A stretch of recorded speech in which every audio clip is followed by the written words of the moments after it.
Hare Krishna. Aujourd'hui, je vais vous présenter un petit livre, un essai, écrit en 1979 par Srila Bhakti-Swarup Damodar Maharaj, dont le nom civil est Dr. T.D. Singh. Je vais partager l'écran maintenant.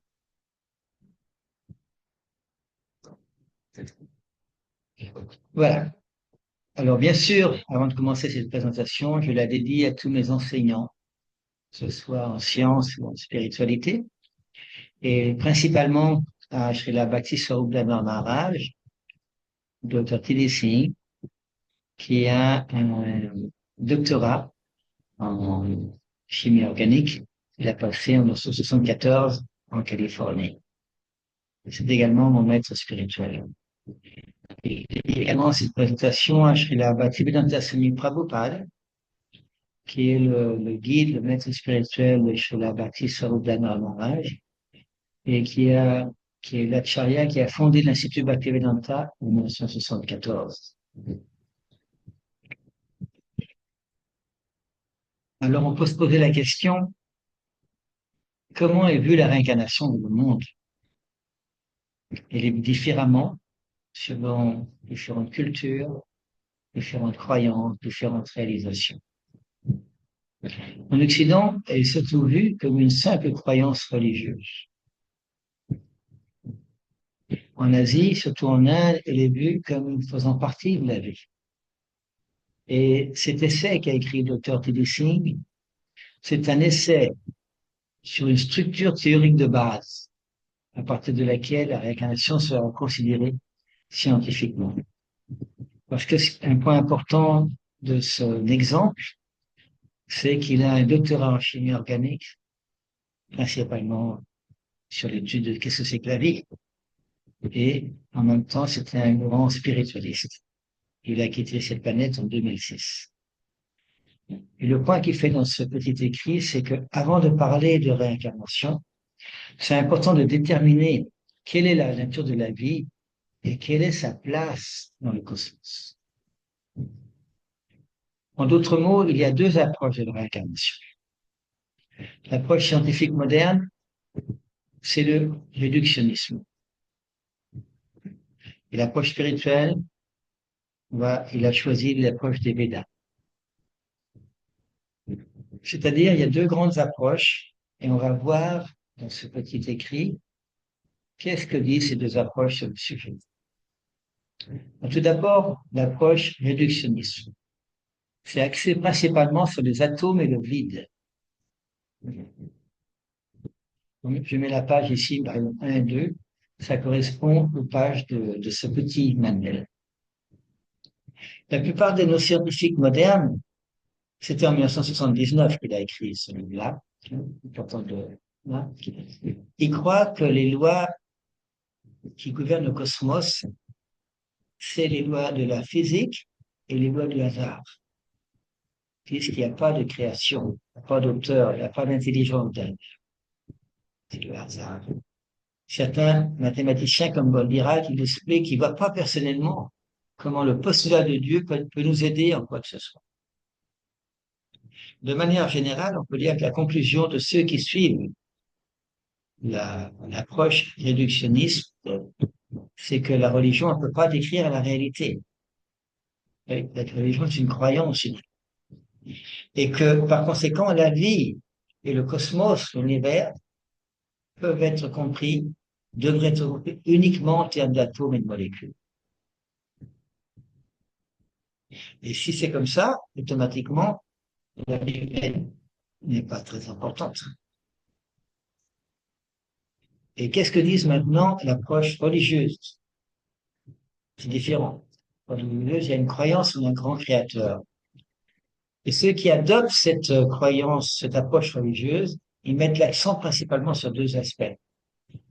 Le premier, c'est qu'il y a un grand créateur qui organise les planètes, le cosmos, les saisons, et également les petites choses, comme les atomes, même les veines.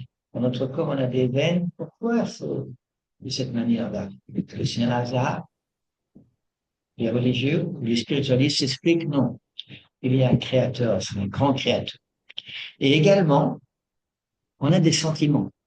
Les êtres humains, on a des sentiments de respect, de haine, d'amour, de fraternité, d'amitié, de compassion. D'où viennent ces sentiments-là? De beauté, même également de réalisation spirituelle, d'expérience spirituelle. Tout ça vient. Les religieux expliquent, ça vient de la relation avec Dieu. Alors, parmi ces deux convictions, quelle conviction, quel système va expliquer le mieux l'origine et la nature de la vie, mais avec une base scientifique et une connaissance spirituelle.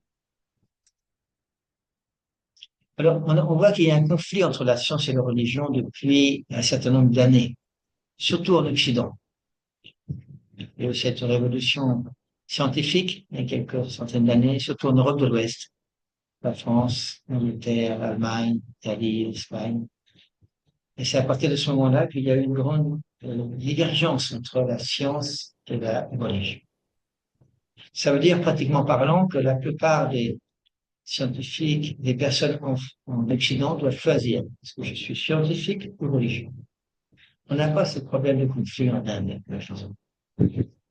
En Occident, on peut dire que les scientifiques croient au hasard, le religieux au Dieu. C'est deux systèmes de croyance. C'est à nous maintenant de voir quel système est le plus logique, le plus scientifique, le plus efficace. Quel système nous permet de décrire la vie? Est-ce qu'on peut dire, par exemple, qu'un ordinateur est apparu par hasard, qu'une ville comme New York ou Paris est apparue par hasard? Alors, le docteur T.D. Singh, je l'ai bâti sur le Bernard Norvège, dans son petit livre, il explique qu'on peut déjà faire un premier pas dans la solution de ce conflit entre la science et la religion. C'est que les deux s'adressent à des connaissances différentes. Il y a la connaissance qui est liée à la matière inerte, ce qu'on voit, ce qu'on peut toucher. Ça, c'est ce qu'est la science matérielle, qui ces dernières, depuis une dizaine d'années, là, a fait beaucoup de progrès dans ce secteur. Et il y a également la connaissance des phénomènes du soi intérieur, de l'âme. Dans des livres comme les textes des Védas, qui sont peu connus en Occident, hein, traitent justement de ces deux formes de connaissance. Et si vous avez assisté à certaines de mes présentations dans le passé, peut-être vous vous souvenez, j'avais expliqué que le mot science vient du latin sciential, qui veut dire savoir. Le mot Veda veut également dire savoir. Donc la science et les Védas s'adressent à la connaissance. Mais la science, on peut dire occidentale, s'adresse à la matière inerte, pas à la matière vivante. Est-ce qu'on peut résoudre ce conflit? Toujours une question. Pour ça, on a besoin de comprendre qu'est-ce que c'est que la vie. Alors, la science occidentale nous présente que les corps vivants sont constitués de 4 éléments chimiques majeurs. Carbone, hydrogène, l'azote et l'oxygène. C'est les 4 éléments chimiques en grande quantité, principaux. Et dans son petit livre, les principes fondamentaux de la réincarnation, le docteur T.D. Singh, comme il est lui-même un chimiste, il détaille ça en expliquant comment, en partant de ces 4 éléments chimiques, après, il y a des associations, on voit des polymères, des monomères, et on peut, disons, transformer quelque chose. C'est pour ça que, par exemple, on appelle le maïs transgénique. C'est un maïs transformé. C'est pas toujours transformé pour les bonnes choses. Ça dépend des êtres humains, hein, mais on peut transformer.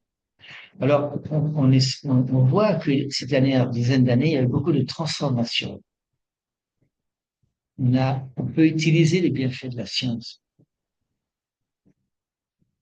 Même s'ils ont fait beaucoup de progrès, les scientifiques, on peut utiliser par exemple un ordinateur, organiser le téléphone, on peut utiliser des machines à laver, on peut utiliser beaucoup de voitures, d'avions, hein, qu'on ne pouvait pas utiliser il y a plusieurs centaines d'années. Mais est-ce que, disons, les scientifiques, même s'ils ont fait beaucoup de progrès, est-ce qu'ils peuvent créer la vie? On voit que, pratiquement parlant, avec le niveau de connaissances scientifiques actuellement, même de connaissances en 2025, la plupart des produits chimiques qu'on trouve dans la cellule vivante, y compris les gènes, peuvent être synthétisés dans le laboratoire chimique. Synthétiser, ça ne veut pas dire créer. C'est-à-dire, on les met ensemble et on peut générer quelque chose. Il n'y a pas de symptômes physiques, de symptômes de vie visibles que lorsqu'ils sont combinés, qu'on peut créer quelque chose de non. Isoler des produits chimiques et les combiner à nouveau. C'est pour ça que dans une conversation qu'il y avait entre Srila Prabhupada, Srila Bhaktisiddhanta Bernard Maharaj, une fois, Srila Maharaj a assisté à la conférence d'un grand scientifique américain et il a posé cette question-là, c'est un chimiste, différencié. Il a dit, on peut tout analyser les produits, les corps, les atomes, les molécules, tout ça. Et est-ce que, disons, si je vous donne tous les ingrédients physiques d'un produit, est-ce que vous pouvez créer ce produit? Est-ce que vous pouvez créer la vie? Et la personne conférencière a dit non, je ne peux pas le faire. Srila Prabhupada a souvent utilisé cet exemple en expliquant que quand les scientifiques expliquent qu'on peut créer la vie, c'est une supposition. On essaie de s'approcher de ça, mais on ne peut pas créer la vie. Et si la vie était une combinaison vraiment chimique, alors on pourrait la créer dans une éprouvette. On peut pas le faire. Et certains scientifiques reconnaissent, en étudiant avec leur expérience, qu'ils ont raté quelque chose.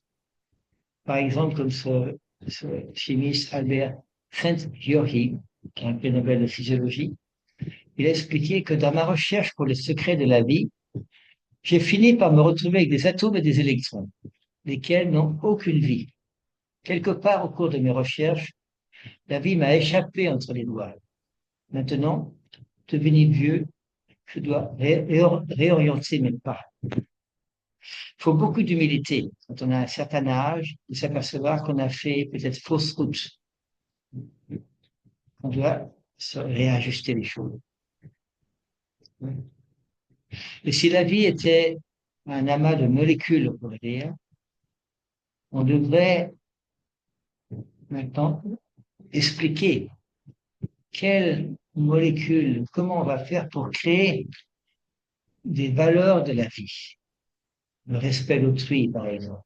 On vit dans un monde actuellement, il y a beaucoup de guerres, beaucoup de haine, beaucoup de recherche de profit, d'exploitation. Après, si on pouvait créer des molécules qui font que tout le monde est satisfait, tout le monde est gentil, tout le monde est heureux, c'est quand même extraordinaire.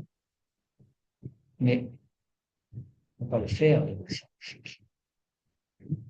C'est pour ça que dans ce livre-là, il présente l'importance de pouvoir réfléchir à un nouveau paradigme de vie.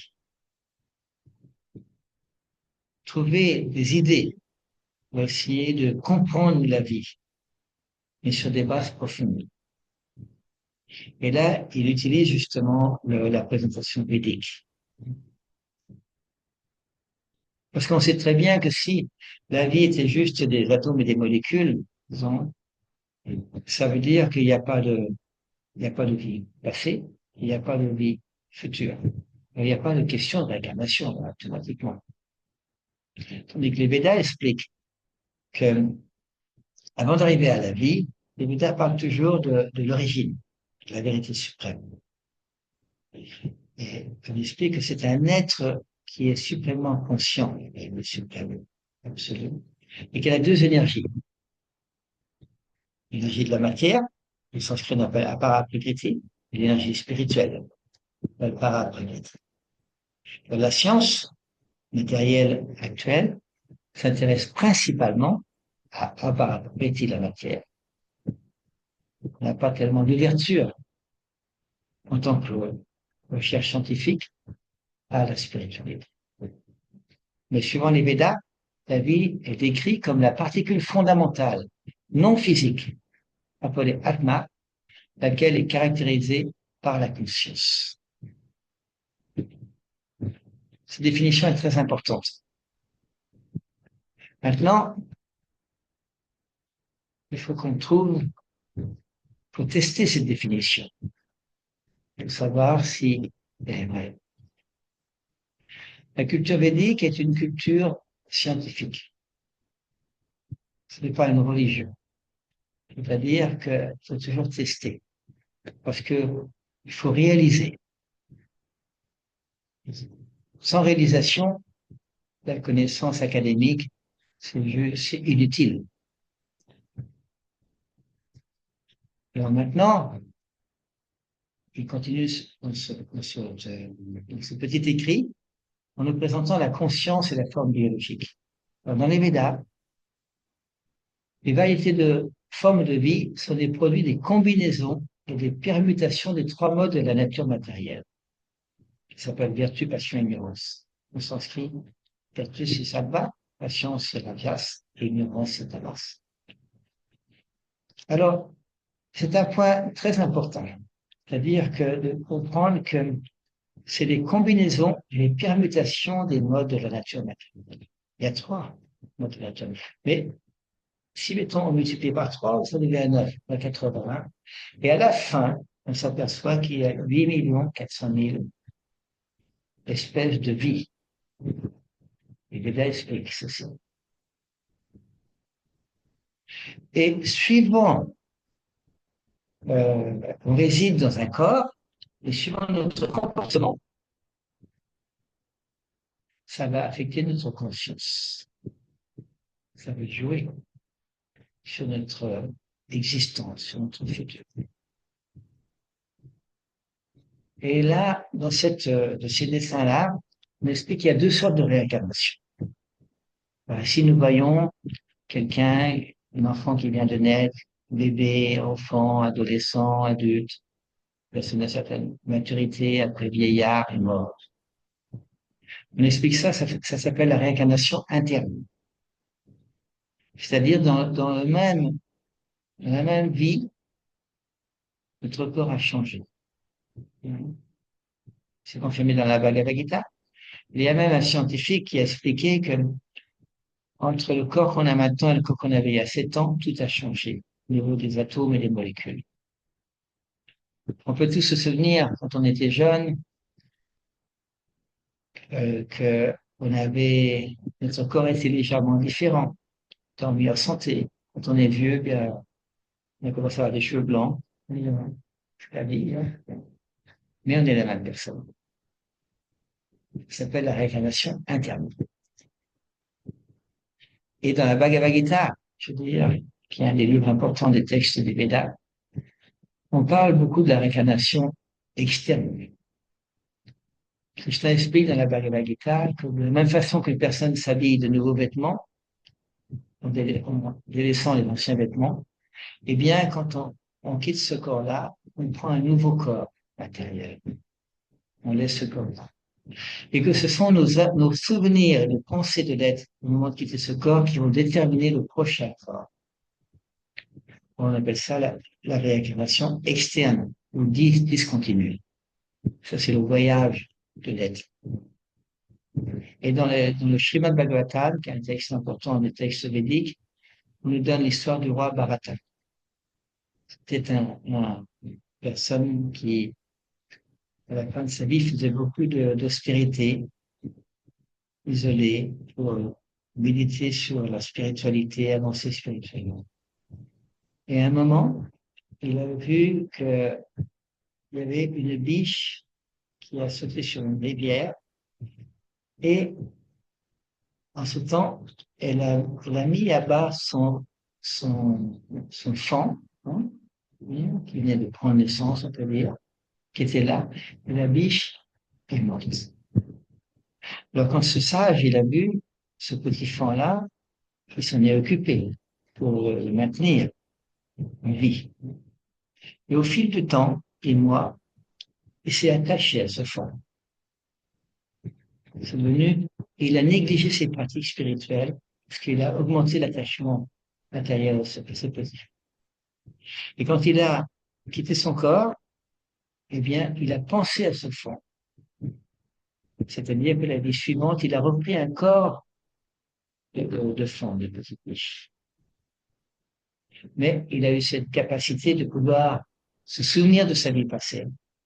Et là, il n'a pas fait la même erreur pour la vie spirituelle. Il a été très sérieux.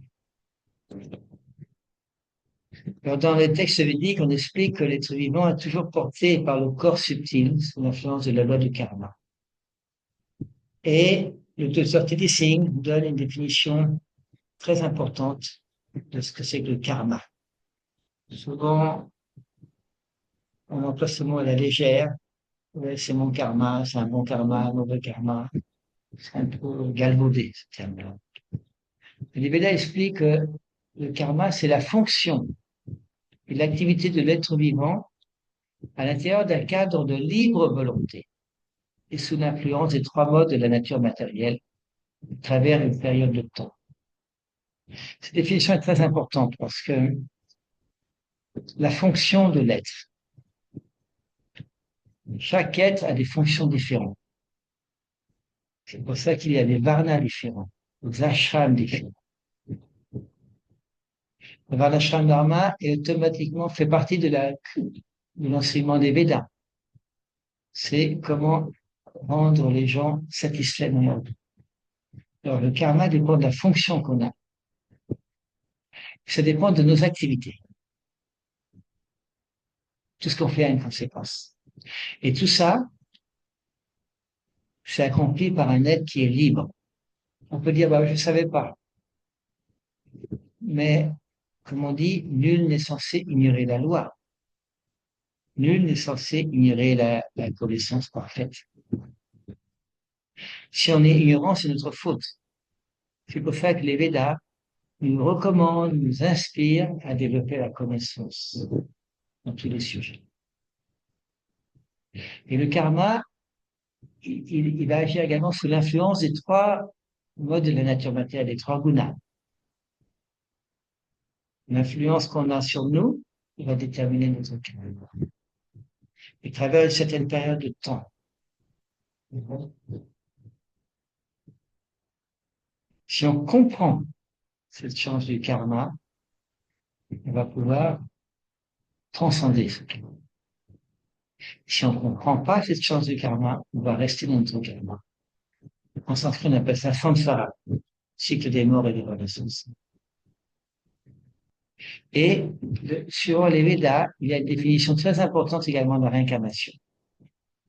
C'est le voyage continuel d'une entité vivante d'un corps à un autre, soit intérieurement, on a dit le passage de l'enfance, la jeunesse, la vieillesse, soit extérieurement, change de corps, sous l'influence des lois strictes du karma individuel. C'est-à-dire, chaque personne détermine sa vie, oriente sa vie. Chaque personne choisit la direction de sa vie. Chaque personne a un karma individuel. Maintenant, on peut se poser la question, comment se fait le mécanisme de la réincarnation? Les Védas expliquent que c'est la conscience individuelle qui anime la matière inerte. La conscience, c'est comme le symptôme de l'âme, la manifestation de l'âme. Et le corps subtil, il va contenir toute la mémoire de toutes nos pensées, nos activités, nos désirs de l'entité vivante. Et c'est ce corps subtil qui va déterminer quelle sorte de corps grossier on va reprendre dans la vie future.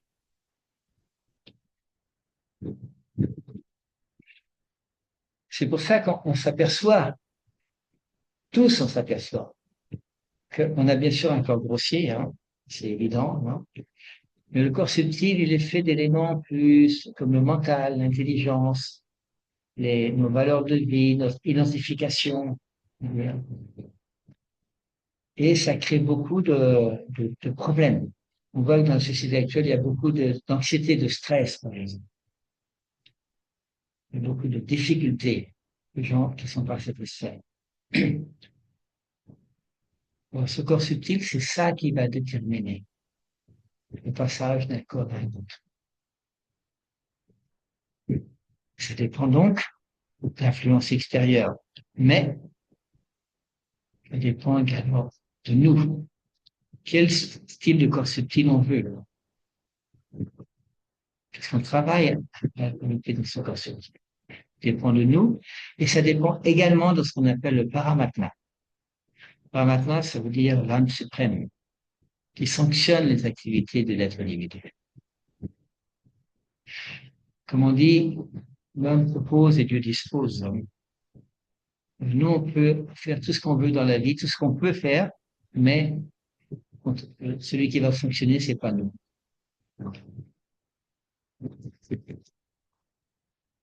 Alors, on voit ici que les Védas nous parlent de la réincarnation externe, le voyage de l'âme, du soi, d'accord.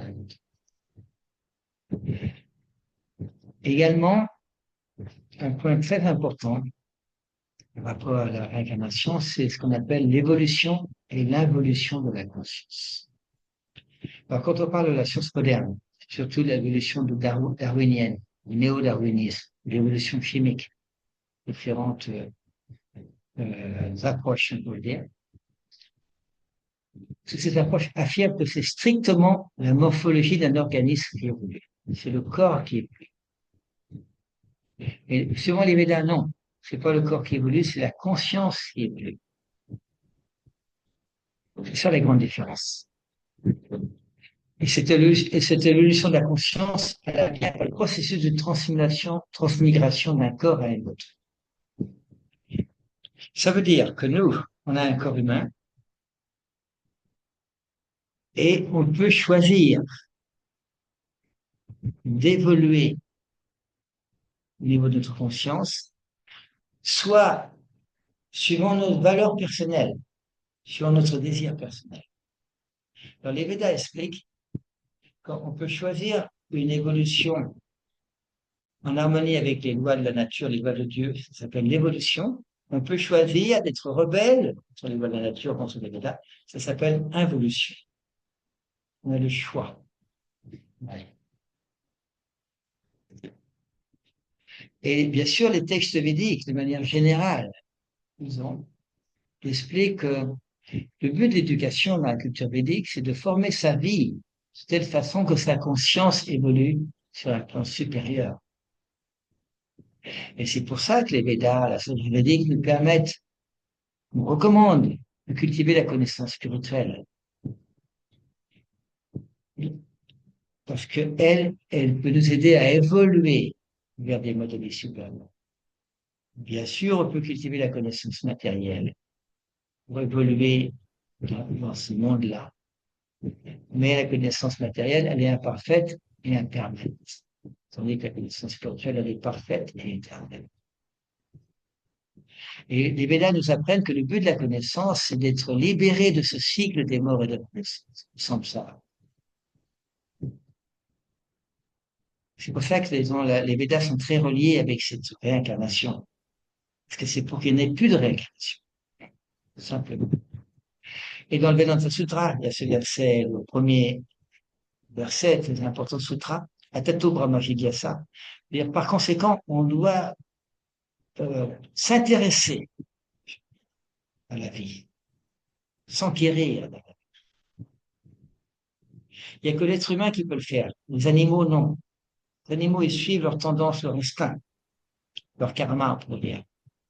Et les êtres humains, ils peuvent choisir une responsabilité supérieure.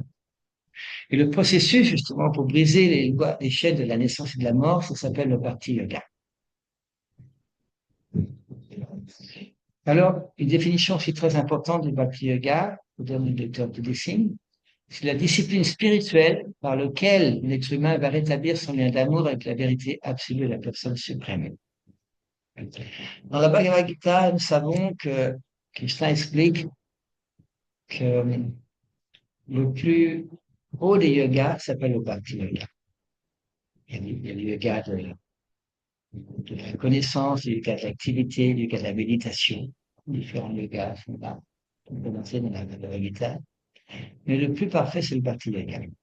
Mais le principe de base du Bhakti Yoga, c'est que pour obtenir une connaissance précise de son vérité absolue, on doit préparer son mental de façon qu'il devienne apte à recevoir la connaissance d'une source supérieure. Chercher la connaissance, c'est une bonne chose, mais quel est le processus pour être qualifié pour avoir cette connaissance? Dans la Bhagavad Gita, dans le chapitre 13 et 14, ce sont deux chapitres très importants, très scientifiques, on pourrait dire. Eh bien, on voit que Krishna explique que pour développer la connaissance, il faut avoir certaines qualités, comme l'humilité, la tolérance, rechercher une guidance, et surtout, principalement, avoir une grande pureté, pureté spirituelle. Pureté spirituelle, ça veut dire également automatiquement pureté matérielle.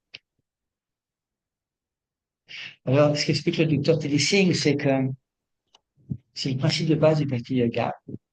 C'est pas juste de croire en Dieu, pas une religion. Certaines personnes ont une démarche religieuse, bien sûr, mais c'est que si on veut une connaissance précise de la vérité absolue, pas une connaissance large, générale, une connaissance précise, on doit préparer son mental.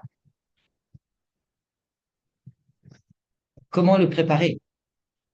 Question importante. Mais il explique aussi que le mental, pour qu'il doit être préparé, pour qu'il doit être pur, il doit être libre de la contamination des modes inférieurs de la nature, principalement passion et ignorance. On peut tous voir que, à certains moments, on est influencé nous-mêmes, tout va bien, on est à l'aise, tout se passe bien, on est satisfait.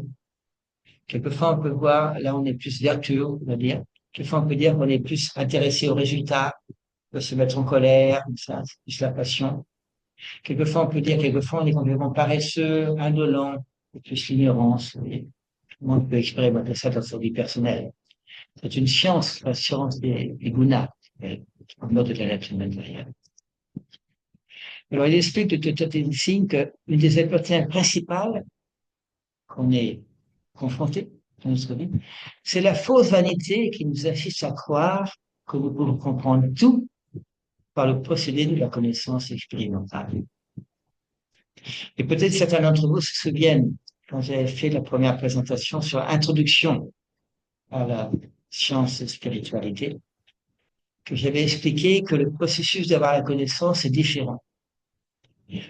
La science recherche la science matérielle moderne, cherche la connaissance principalement par l'expérience, on appelle en sanskrit pratyaksha, comme Darwin, par exemple. Donc, Darwin, il a vu une pomme qui tombait d'un arbre, il a expérimenté ça, et il en a déduit, c'est un coup de génie vraiment, au-delà de la gravitation. Par la pratyaksha. Et également les Salwana, c'est-à-dire l'hypothèse, comme Darwin.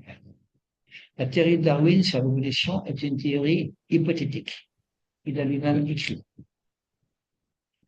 Donc c'est le système principal qu'utilise la science moderne, c'est l'expérimentation et l'hypothèse.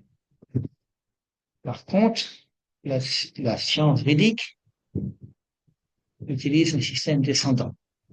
Il faut bien entendu un système descendant que la source soit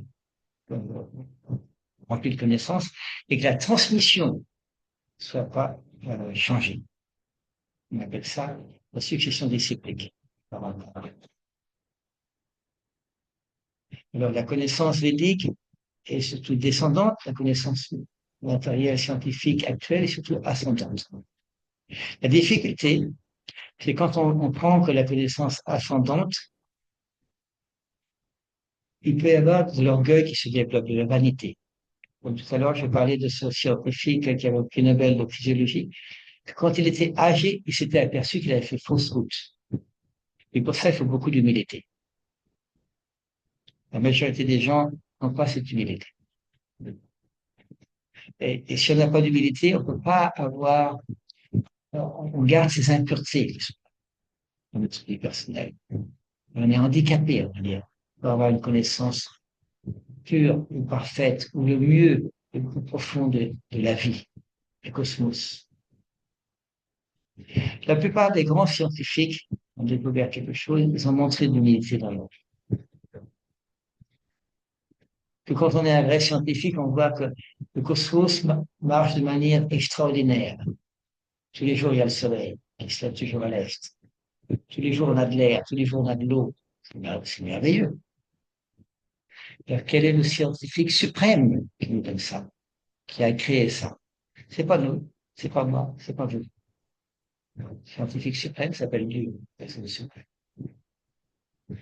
Alors, des signes continuent en expliquant que pour maîtriser le mental, on doit suivre certaines disciplines.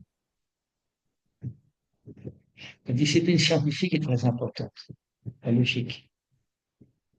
On ne peut pas faire n'importe quoi dans la vie. On doit tester avant de pratiquer. Ça, c'est la démarche védique. Et une manière importante de maîtriser le mental, c'est d'écouter des vibrations spirituelles qui vont pouvoir purifier notre mental. Et justement, si notre mental, notre intelligence sont purifiées, notre vie va être purifiée. Et le mantra, on pourrait dire le plus important, mantra est un mot sanskrit qui vient de deux mots. Le mot mana veut dire mental et traya libération. Veut dire un mantra, c'est une vibration spirituelle qui libère notre mental de fausses conceptions. Et le Maha Mantra, le plus grand mantra, le mantra recommandé, c'est le Hare Krishna. Certains d'entre vous connaissent, bien sûr. Hare Krishna, Krishna Krishna, Hare Rama, Rama Rama, Hare Hare. Et en pratiquant ça, et en ayant une discipline de vie, avec une connaissance axée pour comprendre la vie, pas juste croire de manière religieuse, on pourrait dire, mais avec une science de la spiritualité, eh bien, on va développer une conscience pure. Et là, ça va raviver notre conscience spirituelle, originelle, d'être un être spirituel qui n'est pas contaminé par les trois volants. Et à ce niveau-là, à ce niveau spirituel pur, là, on est libéré de cette réincarnation, de ce cycle des morts et des renaissances.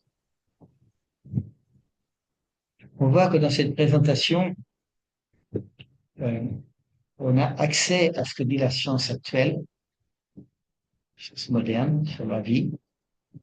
Souvent, les scientifiques disent ça vient du hasard, on ne peut pas expliquer, on ne sait pas. Et que la connaissance des Védas pour nous aider à comprendre ça, va nous aider comment fonctionne le cosmos, comment fonctionne l'univers, comment fonctionne notre corps, comment fonctionne la digestion, par exemple, notre corps, et ça devient une connaissance beaucoup plus complète, sans nier l'importance des découvertes de la science moderne qui facilite notre vie. Par exemple, je fais cet enregistrement avec Zoom. Je vais le mettre sur YouTube. Vous allez le voir. C'est grâce à la science moderne. Ça, c'est la fin de ce livre-là. Et bien entendu, pour les personnes qui sont intéressées, je donne quelques informations, contacts. L'Institut Bhaktivedanta, ça c'est l'adresse, l'Institut Bhaktivedanta de Calcutta. Il y a plusieurs branches à travers le monde. Et c'est là que chez la Bhakti Sarodamnar Maharaj, il a passé beaucoup d'années, fin de son existence sur Terre, et il a développé beaucoup de livres sur le sujet de la relation entre science et spiritualité. Et si vous voulez acheter des livres, vous allez acheter sur ce site-là. La plupart des livres sont en anglais. On a quelques livres en français, quelques livres en bengali, en hindi. Vous pouvez bien sûr me contacter. Je m'appelle Devarty Das. Mon téléphone WhatsApp et disons, mon adresse mail est là. Et si vous êtes intéressé par le sujet, vous pouvez adhérer à une chaîne YouTube, Science et Spiritualité, parce que c'est en français. Je m'occupe d'une autre science, une autre chaîne YouTube, Science and Spiritualité, qui est en anglais. Je fais des programmes français en anglais. Et si vous voulez approfondir un peu ce thème, vous pouvez me contacter personnellement. J'ai un groupe WhatsApp que j'ai créé justement pour permettre à des gens qui s'intéressent d'approfondir ce sujet-là. Voilà. Je vous souhaite beaucoup de bonheur pour une continuation.